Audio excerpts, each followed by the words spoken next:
สบายดีท่านผู้ชมมื้อนี้เกษตรกลางทงสิพาท่านผู้ชมไปเก็บผักกันจองตอนน้ำท่วมฝนตก 2-3 มื้อนี่น้ำท่วมแล้วเนาะน้ำท่วมสวนผักกันจองหมดแล้วตอนนี้ก็ฝนก็กำลังตกอยู่หักตกค่อยๆเนาะเดี๋ยวเราไปเก็บผักกันจองนำกัน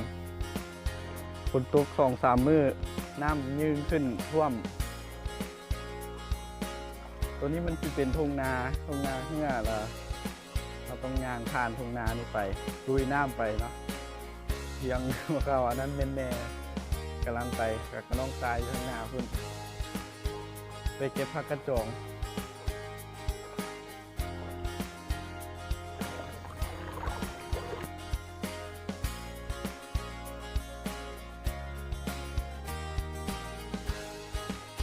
แล้วตอนนี้เราก็มาฮอดสวนผักกระจองแล้ว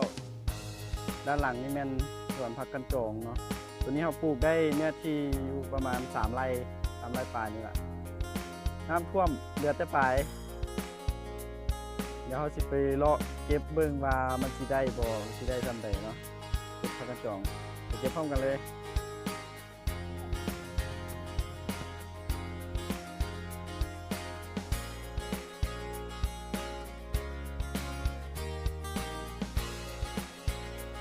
เก็บผักกันจองนะเราจะเก็บเอาตัวดอกอ่อนแบบนี้กับยอดอ่อนแบบนี้เนาะเราสิเก็บเอามื้อนี้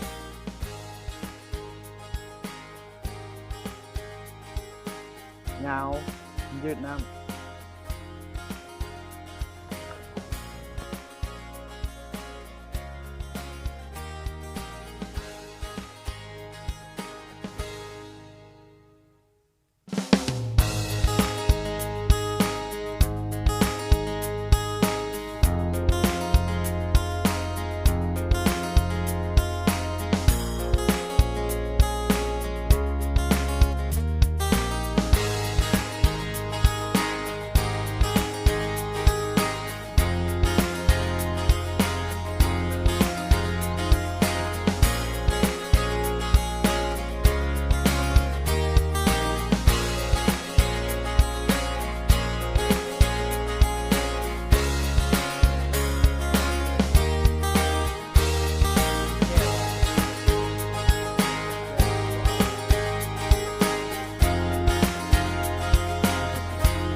ว่าที่คนเจ้าถามเลย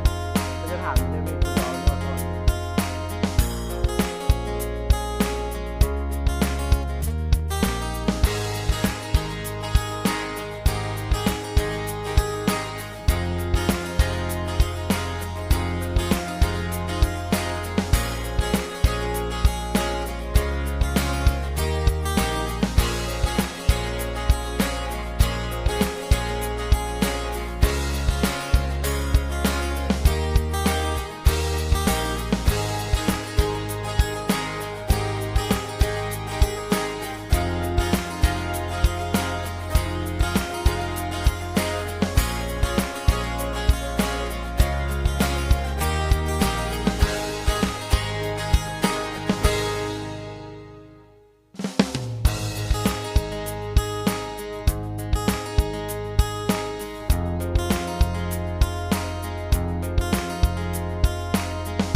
จากเก็บแล้วเขาก็เอาขึ้นเมื่อยำไปใส่ถุงต้มให้ลูกค้า